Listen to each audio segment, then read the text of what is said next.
knjigu. Super. Želim vidjeti. Ali nikad ovo nisam čitala. Iako poznajem puno knjiga. Da vidimo. Oh, ne. Hajdemo čitati zajedno. Možda će biti zanimljivo. Moje naočale. Bilo je toliko vjetra ovdje. Pogledajmo. Mislim da mogu pročitati što ovdje piše.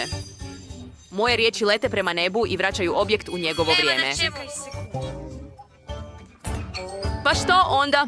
Je li se nešto dogodilo? Moje naočale su popravljene. Wow, super. Daj mi knjigu Čarolija. Želim natrag svoj prsten lizalicu. Još se nisam zasitila. Pokušajmo.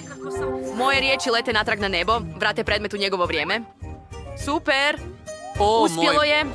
Kako ukusno. Možda... Ukusno? Može mi stvoriti nešto Moje ukusno. riječi lete do... Hajdemo to napraviti. Opet su Do neba.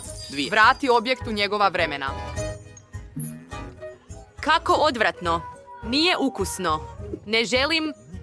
Jano ih mora opet pojesti. Ne, crvi. Tako je užasno neukusno. I onda crvi mogu... Smuštam se. Dominic, strašno je. Nadam se da će sve biti u redu. Niću se u mojim ustima. Odvratno. Ne trebam tvoju magiju. Sve je uništeno. I ovi crvi su